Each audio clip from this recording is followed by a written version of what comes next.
ॐ परं तत्त्वाय नारायणाय गुरुभ्यो नमः। ॐ परं तत्त्वाय नारायणाय गुरुभ्यो नमः। आप सभी को जय गुरुदेव। मैं डॉक्टर नारायण दत्त श्रीमाली जी, परमहंस स्वामी निखिलेश्वरानंद जी के चरणों में कोटि कोटि वंदन करते हुए डॉक्टर संगीता निखिल आज आपका परिचय राजपाल भाई से करवा रही हूँ। भाई राजपाल जी के बारे में मैं आपको बता दूं कि आरोग्य धाम के निर्माण में इनका बहुत ही महत्वपूर्ण योगदान है और गुरुदेव ने गुरु सेवा पार्टी बनाई थी, ये उसमें थे और केवल यही नहीं, इनका पूरा परिवार उसमें था और हमेशा गुरुदेव की सेवा में ये लोग तत्परता से खड़े रहे। तो आज मैं आपका परिचय भाई राजपाल जी कुरुक्षेत्र में हैं, इनसे करवा रही हूँ। राजपाल जी, आपका हार्दिक अभिनंदन इस मंच पर। गुरुदेव के विषय में आप अपने अनुभव सबके साथ साझा करें। पहली बात तो मैं आपसे ये पूछना चाहती हूँ कि आरोग्य धाम में आप कैसे पहुंचे और कैसे गुरुजी ने आपको ये सेवा दी? थैंक यू, धन्यवाद आपका।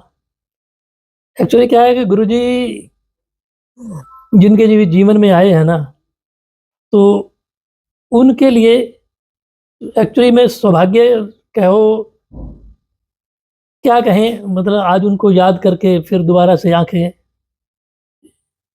भर आई हैं और गला भी रुंध गया है। तो बहुत समय के बाद जब किसी अपने से मुलाकात होती है और उनके बारे में जब कुछ बात होती है तो फिर वो सब कुछ यादें ताज़ा हो जाती हैं। तो गुरुदेव के साथ आना जाना तो ऐसा होता था कि जिनसे मिलने के लिए उस समय लोग लाइनों लगा करके खड़े या होते थे। सोचते थे कि हज़ारों रुपया खर्च, लाखों रुपया खर्च करके भी इनके साथ एक मौका मिल जाए बात करने का। तो ये सच्चाई तो यही है। और जब गुरुदेव दिल्ली में आते थे तो सबसे पहले आते ही, मुझे तो ऐसा ही लगता है, सभी को ही ऐसा लगता है वैसे तो सबसे मुझे तो ऐसे जैसे ही वो आते थे तो मेरे पास फ़ोन आ जाता था, राजपाल जी कहाँ हो? तो मैं कहता था गुरुजी मैं अपने काम पे हूँ, शॉप पे हूँ या फैक्ट्री में हूँ। तो वो कहते थे 10 मिनट के लिए आ सकते हो क्या? So sweet. तो उसके बाद क्या बात हो सकती है आप बताओ? तो हमारे लिए तो उनका आना, उनके निकट में रहना ही अपने आप में सबसे बड़ी साधना कह लीजिए। मैं चाहता हूं कि ये आरक्षण मुझे आए, मेरी आवाज पर दौड़ते हुए आए और मेरे सीने से लगे, मेरी भुजाओं से मिले, मेरे प्राणों में और धड़कनों में समाए। क्योंकि तुम्हें मैंने अलग समझा ही नहीं है। और ये बात भी सही है कि तुम्हारा और मेरा बराबरी का संबंध है। अगर मैं तुम्हारे बिना इतना अधिक बेचैन और तड़पता रहता हूं तो तुम भी आराम से सांस नहीं ले सकते मेरे बिना। तुम्हें भी आरक्षण तुम्हारी कोर भीगती ही होगी, आरक्षण आंख नम होती होगी, आरक्षण मेरा बिंब तुम्हारी आंखों के सामने तैरता ही होगा। थोड़ा सा काम से फ्री हुए मेरा चेहरा तुम्हारी आंखों के सामने आएगा ही आएगा। और रात को सोओगे और रात को सोते समय आंखें भीगेंगी और आंखों से आंसू बहेंगे तो सुबह उस तकिए को देख लेना मेरा चित्र बना हुआ होगा और कोई चित्र नहीं होगा। क्योंकि मैं तुम्हें निश्चल भाव से प्यार करता हूं और बहुत गहराई और आत्मीयता के साथ प्यार करता हूं। इतना अधिक प्यार करता हूं कि अगर मुझे कोई विधाता आकर मांग ले कि मुझे तुम्हारा जीवन चाहिए और आशीष चाहिए तो अपना जीवन एक क्षण के लिए दे दूंगा। मुझे जीवन का मोह है ही नहीं, मुझे तुमसे मोह है, तुमसे प्यार है। तुम मेरे हो, मेरे आत्मा के धड़कन हो, मेरे हृदय के बहुत निकट हो। इसी प्रकार से जैसे ही पीवी नरसिम्हा राव की सरकार थी, उन्होंने गुरुदेव को इनवाइट किया था। जब गुरुदेव वहाँ गए, उनसे चर्चा हुई उनके बारे में, तो गुरुदेव ने आकर के बताया, मेरे को बुलाया, राजपाल तेरे लिए काम आया है। मैं जी गुरुजी। और गुरुजी ने एक पेपर निकाले, बोले ये जगह तेरे को मिली है आरोग्य धाम की। आरोग्य धाम वाली। तो उन्होंने जो पेपर दिए उसमें अमाउंट लिखा हुआ था 3,68,09,339 रुपए। अच्छा, आपको फिगर याद है? मुझे फिगर भी याद है। तो मैंने कहा गुरुजी जी इतने पैसे जमा कराने हैं? मैं तो वही बात है कि शिष्य तो शिष्य के हिसाब से ही चलता है ना, तो हमें तो यही हो गया, अभी इतने पैसे कहाँ से आएंगे। तो गुरुदेव ने वो पेपर मुझे सौंप दिए। पूरी सेवा पार्टी थी, लेकिन उस समय किया था मैं और मेरे साथ डॉक्टर ढल भी थे। जब उन्होंने वो पेपर सौंपे हमें और गुरुदेव ने हमें हमारे साथ चले और वो जगह दिखाई,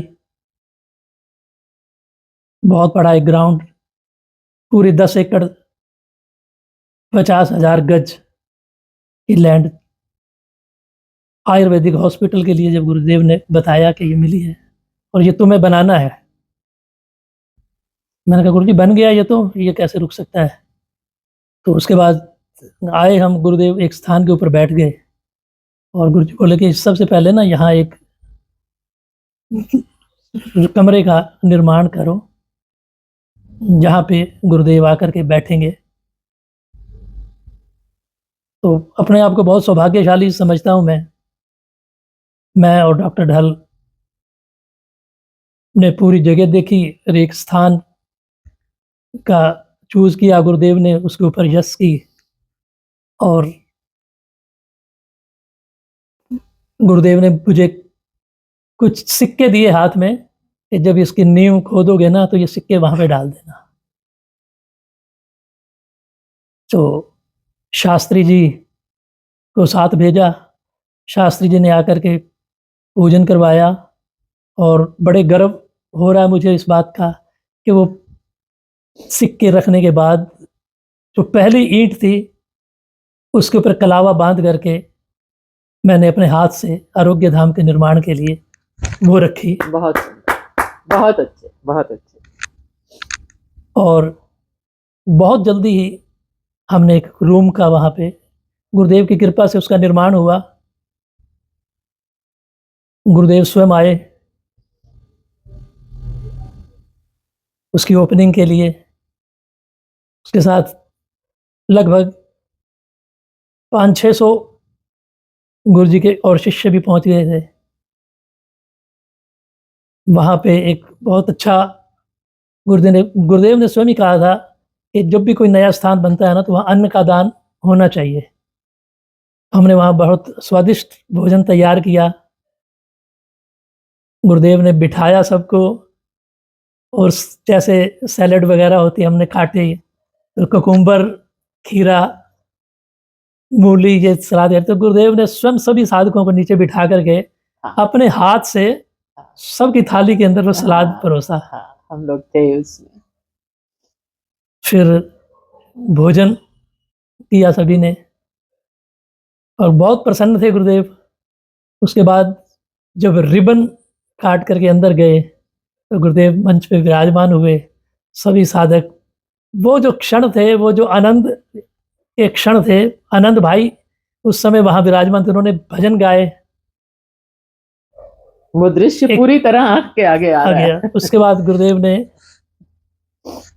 मुझे बुलाया, डॉक्टर ढल को बुलाया और बोले जी इसका पूजन करना है यहाँ इस स्थान का।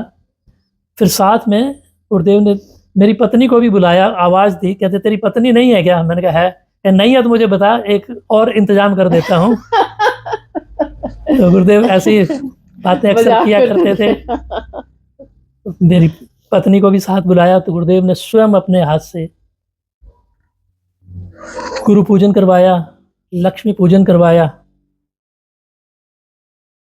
और गुरुदेव ने एक कुछ शब्द बोले कि राजपाल जी, जो ये निर्माण हुआ है, जो इस कमरे को बनाया, जो गुरुदेव के लिए ये स्थान बनाया है आपने, कल को कोई आपदा आए, तूफान आए, भूचाल आए, सब कुछ टूट जाए, कुछ भी हो सकता है, लेकिन ये जो मंदिर गुरुदेव का बनाया है आपने, ये ऐसे ही रहेगा, युगों युगों तक ऐसे ही हाँ। रहेगा। गुरुदेव के शब्द ये थे राजपाल भाई, इस धरती पर और कोई इमारत रहे या न रहे, पर ये बाउंड्री वॉल और ये मंदिर कभी नहीं टूटेगा। ये शब्द बिल्कुल। थे गुरुदेव के। एक एक मुझे शब्द आपको भी याद है। मुझे याद है, क्योंकि वो एक एक सीन जैसे आप बता रहे हैं तो उस समय जो हो रहा था वो मेरी आंखों के सामने गुजर रहा है। ये जो दीक्षाएं जो आप ले रहे हैं ये व्यर्थ नहीं है। जो मैं कह रहा हूं ये व्यर्थ नहीं है। और अभी तक तो मैं कहता आ रहा था, और आज मैं आपके सामने दो टूक स्पष्ट शब्दों में खोल के बता रहा हूं कि आपकी धनराशि से जो 20 वर्षों में आपने मुझे भेंट चढ़ाया होगा, जो दीक्षा ली होगी, जो प्रयोग किए होंगे, उन प्रयोगों में जो सामग्री लगी वो मेरे पैसों से लगी है। आपको साफ सुन लीजिए पहले, उसमें चाहे यंत्र बना हो चाहे माला बना हो, मगर उस पैसे को इकट्ठा करके दिल्ली में करीब 3-4 करोड़ की जमीन सरकार से इसलिए खरीदी कि मैं उच्च कोटि का अस्पताल बना सकूं शिष्यों के पैसों से, इसलिए मैंने बनाया। आपका पैसा मेरे लिए आराम है। आपके पैसों से मैं अपने परिवार का पालन पोषण नहीं कर सकता। मैंने कहा कि मेरी आवश्यकता कितनी है। मेरी आवश्यकता 6 रोटी है, 1 सब्जी है, 1 चादर नीचे ओढ़ने की है, 1 कंबल ओढ़ने का सोने का है। यह मेरी इच्छा नहीं है, इसकी आकांक्षा नहीं है। और जो जमीन ली है उस जमीन का मैं ट्रस्टी भी नहीं हूं, मैं मालिक भी नहीं हूं, बेटों को भी नहीं बनाया है कल वो कब्जा कर दें या मेरी अस्पताल, ऐसा भी मैं नहीं किया है। मेरे शिष्यों का धनराशि है, उसकी मैं रखवाला हूं, उनका ट्रस्टी हूं, ध्यान रखने वाला हूं, वो दुरुपयोग नहीं हो, इसलिए मैं खड़ा हूं वहां पर। बहुत तो आरोग्य धाम में तो इसी तरह से भी उसके बाद फिर पहला शिविर हुआ वहाँ पे आरोग्य धाम, उसी स्थान के ऊपर। तो बहुत विशाल शिविर था, नवरात्रि का शिविर था। गुरुदेव आए तो सबसे बात अलग कि जैसे ये आरोग्य धाम अलॉटमेंट हुई गुरुजी ने, तो मेरे पास, मैं किराए के ऊपर रहता था दिल्ली के अंदर, मेरे पास अपना घर नहीं था। तो आरोग्य धाम के पास ही गालिब अपार्टमेंट, तो मैंने, क्योंकि मेरे पास इतने पैसे भी नहीं थे कि मैं बहुत ज़्यादा वो कर सकूं, और सच्चाई में तो कुछ भी नहीं था। तो मेरे पास सिर्फ गुरुदेव का प्यार और उनकी कृपा जरूर थी। उसके अलावा और क्या चाहिए होता है। तो मैंने गुरुदेव से पूछा, गुरुदेव जी मैंने ना एक जगह देखी है, यहाँ पे एक फ्लैट है, तो क्या मैं यहाँ ले लूँ, क्या कैसा रहेगा? गुरुदेव ने, क्या राजपाल, ये आरोग्य धाम की तूने सेवा करनी है, ये आरोग्य धाम बनाना है तुमने, तो इतनी दूर से कैसे आएगा, तो ले ले। तो मैंने कहा गुरुदेव धन की व्यवस्था, कहते वो हो ही जाएगी, और मैं आऊँगा एक दिन तुम्हारे घर, खाना खाऊंगा, तो सब बढ़िया ही बढ़िया, जगह का क्या देखना होता है। सच्चाई बता। अब उसके बाद क्या हुआ कि गुरुदेव ने शिविर के लिए बोला ना, तो हमने वहाँ शिविर का अरेंजमेंट किया, शिविर किया। तो 1, 2, 3 दिन का शिविर था। 1 तारीख, 1 अक्टूबर, 2 अक्टूबर, 3 अक्टूबर, 3 दिन का शिविर था। शिविर रात को 12, साढ़े 12 बजे ख़त्म हुआ था, और हमने सामान वगैरह संभालते हुए करते, शाम को, मतलब सुबह के 4 बज गए थे घर पे आते आते हमें, क्योंकि काफ़ी सामान होता है जो संभालना भी होता है। तो आकर के मैं लेटा ही था, तो सुबह ना 5:30 बजे के आसपास गुरुदेव का फ़ोन आ गया। एकदम से फ़ोन की आवाज़ सुन के ही मेरी नींद खुली। एकदम मैंने फ़ोन सुना तो गुरुदेव थे। बेटा राजपाल, गुरुजी प्रणाम। मैंने कहा बेटा राजपाल, हो गया, सब निपट गया? मैंने कहा हाँ जी गुरुजी, हो गया। किसी का कुछ लेना देना बाकी? मैंने कहा नहीं गुरुजी, सब कुछ हो गया, बिल्कुल एकदम बहुत बढ़िया हो गया। गुरुदेव ने शिविर में भी ये शब्द कहे थे, और सुबह भी मुझे सुबह यही शब्द कहे कि राजपाल जी, जो ये शिविर हुआ है ना, पिछले 500 साल में ऐसा शिविर ना तो कभी हुआ है, ना आने वाले 500 साल में कभी होगा। बहुत सुंदर, बहुत सुंदर। और वास्तव में ही वो शिविर जो था, एक से बढ़कर एक प्रयोग हुए थे। उससे पहले गुरुदेव ने कृत्या प्रयोग कभी नहीं करवाया था। उसमें कृत्या कराया वो पहली बार ही उस शिविर के अंदर कृत्या प्रयोग करवाया था, और जिसमें वो प्रयोग हुआ था ना, तो पूरे का पूरा भूचाल मच गया था। हाँ। और इतनी उससे ऊर्जा, इतनी इतनी ऊर्जा थी उस समय। गुरुदेव आरोग्य धाम के साथ तो बहुत जुड़े ही रहे हैं जब तक गुरुदेव हमेशा 31 दिसंबर 1 जनवरी का जो शिविर होता था, सम्राटाभिषेक दीक्षा। तो सबसे पहले सम्राट अभिषेक हुआ था हाँ, 97 में। 98 97 में 97 में राज्याभिषेक था। तो वो 97 में तालकटोरा तालकटोरा में में था, था, ठीक है, हाँ, 97 में तो 98 सम्राट अभिषेक 1 हुआ था। जनवरी 98 वो सम्राटाभिषेक दीक्षा था और वो वहां पर हुआ था और कड़ाके की ठंड पड़ ठंड रही धुंध थी। बिल्कुल बहुत कुछ भी दिखता नहीं था। हाँ, लेकिन तब भी जो है वो शिविर, इतने लोग, इतनी भीड़ थी उसमें, और गुरुजी ने पूरा समय देखकर वो इतनी जबरदस्त दीक्षा इतने लोगों को दी। ये तो उन्हीं की कृपा, उन्हीं की महानता कि जो सम्राटाभिषेक दीक्षा बड़े बड़े ऋषि मुनि 2-4 लोगों से ज्यादा को नहीं दे सकते, उसमें इतनी एनर्जी चाहिए, इतना चेतना का प्रवाह चाहिए, वो गुरुदेव ने हजारों लोगों को एक साथ दिया। उनकी ऊर्जा का देखिए कि क्या हिसाब था। तो आज भी उनकी एक एक बात को याद करते हुए पूरे शरीर का एक एक रोम रोम रोंगटे खड़े हो ऐसे जाते ही हैं। लगता है जब मिलते हैं तो कि आज फिर जैसे गुरुजी से साक्षात्कार हो रहा है, क्योंकि आप में भी वही अंश है, मुझ में भी वही अंश है, तो भावनाएं रुक नहीं पाती। मैं वही कह रहा था, तो गुरुदेव कहा करते थे कि आने वाली पीढ़ियां ना तुम्हें फटकारेंगी कि तुमने एक युग पुरुष के साथ रह करके भी जो तुम्हें चाहिए था वो तुम नहीं। और वास्तव में सच्चाई बात यही है, हम तो पूरा जीवन भर उनके साथ जितना समय भी रहे, एक्चुअली में ऐसा तो नहीं होता। मुझे अभी मैं शेयर कर रहा था बात को कि मैं when I was in only 9th class, मैं 9th क्लास में था, तभी वो मेरी लाइफ में आ गए थे, लेकिन उनसे मुलाकात तो 93 में आकर के हुई है। मैं जो कुछ हूँ अपनी खुद की पर्सनैलिटी के साथ में जिंदा हूँ, जीवित हूँ, जागृत हूँ, चैतन्य हूँ, और मैं तुम्हारे साथ जीवंत उपस्थित हूँ। ये तुम्हारा सबसे बड़ा सौभाग्य है, बहुत बड़ा सौभाग्य है। ये सौभाग्य तुम्हारी पीढ़ियों को नहीं मिला जो बीत गई, और ये सौभाग्य तुम्हारे आने वाली पीढ़ियों को भी नहीं मिल सकेगा कि जीवंत उपस्थिति उस व्यक्तित्व की बीच में हो। ये बहुत बड़ी बात, बहुत बड़ी घटना, युग की घटना होती है, ये युग पुरुष की घटना होती है। मगर हम नहीं समझे, काल का खंड तो अपने आप बहता हुआ चला जाएगा, समय तो रुकता नहीं। देखिए राजपाल भैया, एक बात मैं कहूंगी कि गुरु से प्राप्ति की जो बात है ना, उसमें मोक्ष ना चाहे प्रभु, नहीं मांगते सिद्धाश्रम, हो समर्पित चरणों में बस प्रेम से हर्षेंगे हम। उस समय वो जो उनका प्रेम मिल रहा था, जो साहचर्य था, जो सानिध्य था, उससे बढ़कर तो कुछ था ही नहीं। अभी आप साधना तो कर सकते हैं, आप योग भी कर सकते हैं, लेकिन आप उनको कैसे लाएंगे, वो क्षण कैसे मिलेंगे। इसलिए उस समय पर गुरु से कुछ प्राप्त करना ही नहीं था, उस समय तो बस उनका साथ, उनकी आज्ञा का पालन, ये चीजें जरूरी थी। जिस साधक ने वो कर ली उसको सब कुछ प्राप्त हो गया। गुरु सिद्धि से ऊपर है ही क्या, आप बताओ। काली, तारा, छिन्नमस्ता, भुवनेश्वरी, 10 महाविद्याएं, भैरव, हनुमान और सैकड़ों देवी और देवता हैं। अब या तो आप उनको एक एक करके सिद्ध करते रहिए, क्रांग क्रांग क्रिंग क्रिंग, काली के हूं फट करते रहिए बैठे बैठे। एक तो तरीका ये हुआ, भुवनेश्वरी ब्राह्म देव गुरु। और यदि वे सारी सिद्धियां गुरु में निहित हैं और गुरु शक्तिमान है और गुरु इतना क्षमतावान है कि वे सभी शक्तियां और वे महाविद्याएं उनके सामने नृत्य करती रहती हैं, तो एक गुरु को सिद्ध करने से भी वे सभी सिद्धियां अपने आप प्राप्त हो जाएंगी। और ना बाकी इस सारी दुनिया के संबंध गिव एंड टेक के रिलेशनशिप है, लेना और देना। एक केवल गुरु का संबंध ऐसा है जहां हमें सब कुछ दे देना है, सब कुछ समर्पित कर देना है, वहां से कुछ पाने की आकांक्षा रखनी नहीं चाहिए।